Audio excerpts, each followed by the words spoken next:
Hello, hello.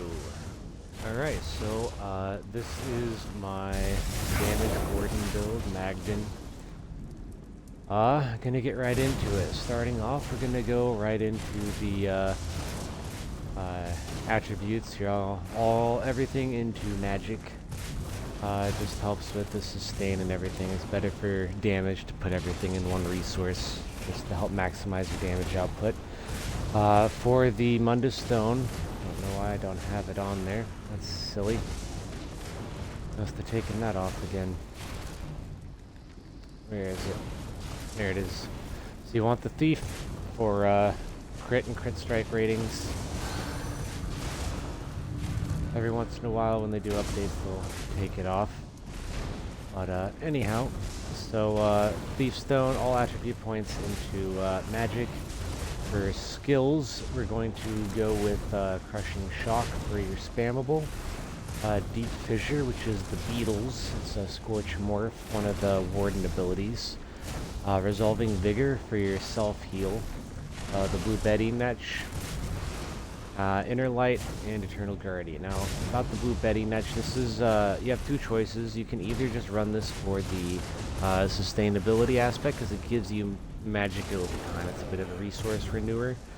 Or you can use it, as you see, it gives major sorcery, increasing your spell damage.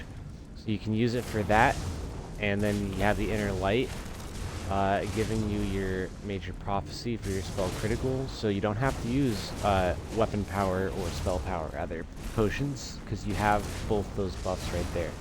So I generally use tri-potions on my Warden damage, and then the bear on both bars for your ultimate. The Inner Light also does give you a little bit more magic of your max mag pool. But you want the Blue Betty on your front bar, because animal companions have bonuses for having stuff slotted. It increases your magic or recovery for one. That's helpful.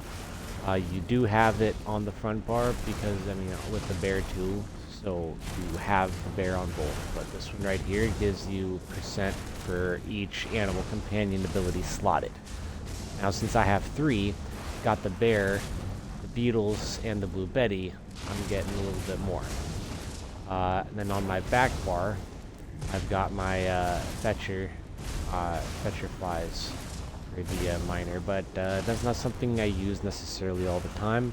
I don't use it on the dummy, and I don't use it generally in groups if there's like a Warden healer support. They usually provide the miner vulnerability. But the back bar is pretty basic. Barb trap, unstable walls, then there's the fetcher in case I need it. Then I got Lotus Blossom just for a little bit of a heal over time, just to help out. I don't really have anything else to use there, so I just put it there.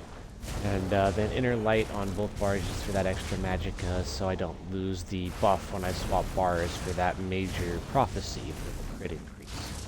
And then again the bear. And that's pretty much the basic ability setup. Crushing Shock is a destruction staff. That, as you saw, is animal. This is in the support skill line down here.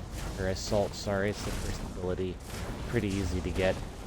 The next one is the Betty Netch, that's the animal companion. Inner Light, that's a mage's guild ability. It's the first ability in the Mage Guild, and then this is the more for the pets. It's pretty pet heavy for the pet skill line as far as the animal companions on this build.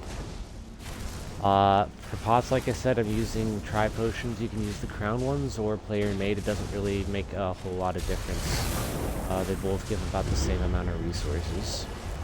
I'm not going to do a full rotation on the iron. Last I parsed with this guy here about a week ago, I was hitting right around 72k. So I'm just going to do a quick 3 mil. This isn't going to have, you know, LE drain or puncture, so it's going to be a little bit lower. But this is just kind of to show generally what the damage output looks like, what the rotation looks like. So you're always going to start by pulling your Netch out, hitting the beetles. Then let's go right into the trap, wall, and beetles. Crushing Shock twice, beetles again. Crushing Shock twice.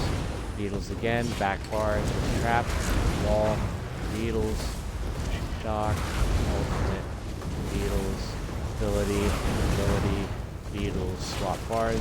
So basically you're shooting for 2 sets. You're going to go with the Beetles, the 2 abilities, and then just finish it up with another Beetles while you're on your back bar. So 3 Beetles casts on the front bar. And you're going to have roughly just 2 abilities on the back bar, so you should be hitting the front bar Beetles right as they're wearing off.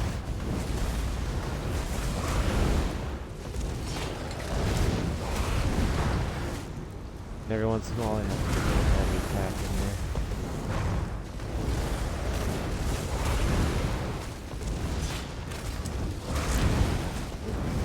Come on. Stain's a little bit bad right now.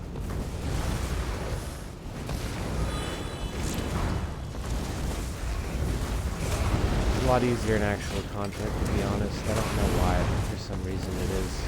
Maybe it's just me. But even with that little mess up there, still hitting 38, almost 40k by myself without any side buffs. So honestly, that's not bad. That's already good enough to do most of the vet content in the game. So already went over rotation or gear I need to do next. So we're going to go straight into that. I'm wearing pretty basic setup for mag. Kinra's Inferno on the front bar, Maelstrom Inferno on the back bar, infused, precise for the front bar, infused for the back bar with a weapon and spell damage glyph. Instead of the kilt, I'm actually running a 2-piece slime crop. And I'm not running the kilt on my legs. I do have it, I tried it, but I don't know.